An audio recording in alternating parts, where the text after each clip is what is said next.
Hey, good evening, friends. Today, my friends, is Saturday, April the 11th, 2026, and the time now is 9:57 p.m. So, friends, I want to narrate my latest story or the latest story, children's story, and the title is The Grumpy Skunk Tale with Old Joe, the Grumpy Skunk by Toba Pushwule. Once again, friends, the title of this story is The Grumpy Skunk Tale with Old Joe the Grumpy Skunk, Book 1 by Toba Pushwule. I'm going to begin. In the smelly old village of Kambala-Zola, Old Joe was king of the skunks and master of the stinks. But Old Joe never cared to think about how he lived, the things he did, the things he said, and how others felt. He never chose his words wisely, never watched his action. But Old Joe was mean and angry, and grumpy and very grumpy indeed. He would growl and hiss, and too loud at least. He would command the under-skunks, never saying please.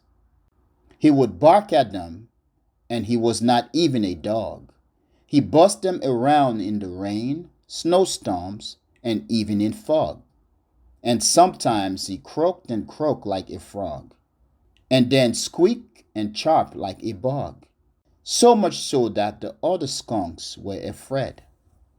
He would brag and nag with his bag and when he gagged, when he zigged and when he zagged. And he would complain and explain again and again with his cane in his hand as he walked with a hump. But the others did not care because Old Joe was just too much. So Old Joe did as he would and did what he must. He had no one to trust, or so he thought. But Old Joe never cared to think about when he woke up in the morning or when he went to bed. Nothing was on his mind, not the places he slept or the friendship he kept. He never thought about the time of year or the date, not the time of day, whether early or late, not when he debates, and no, not even when he skates. Not with an empty plate, no, not the food he ate, or the water he drank.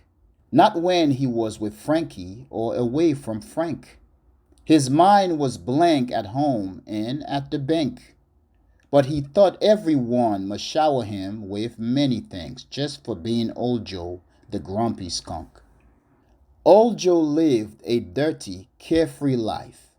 He thought that is what skunks do. He would often announce to the world that a skunk must skink.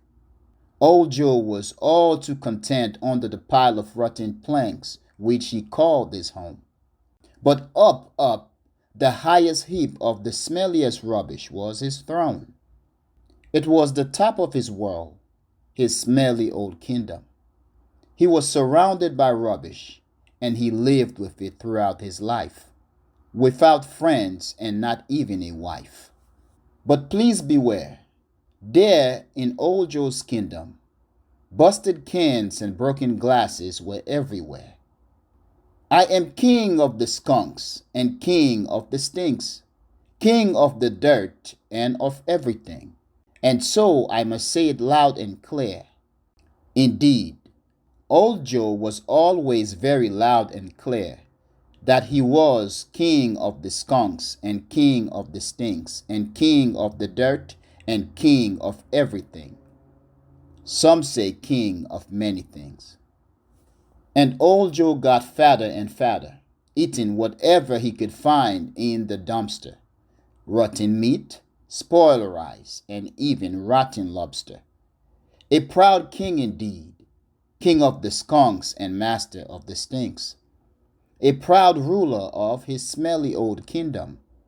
From up the highest heap of the smelliest rubbish was his throne, and from there he ruled his smelly old kingdom. "Listen here," old Joe would announce, raising his nose.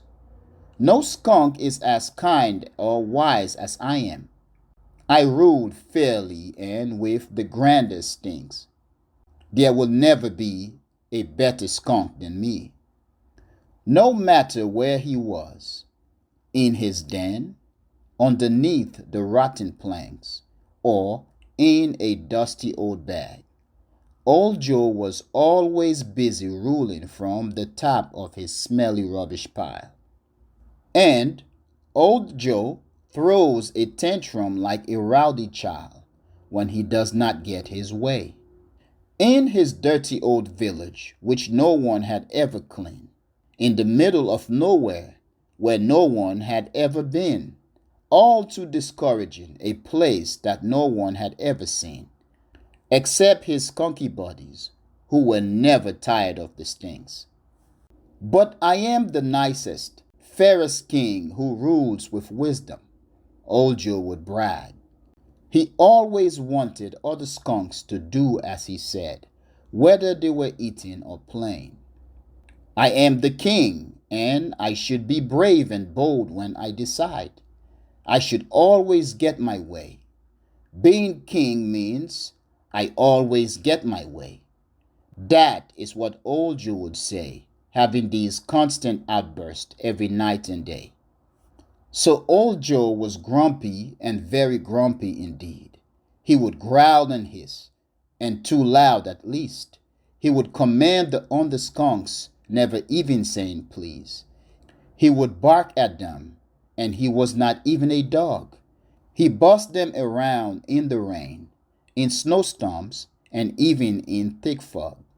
And he would croak and croak like a frog, and then squeak and chirp like a bug. But he was just an old skunk, whose grumpiness was nastier than the smelliest smell in Kambala-Zola. The end. Now, friends, I hope that you watch this video of the story, Old Joe, the Grumpy Skunk. I hope you give me an idea. I hope you tell me what you think. Thank you very much for watching, friends. Peace.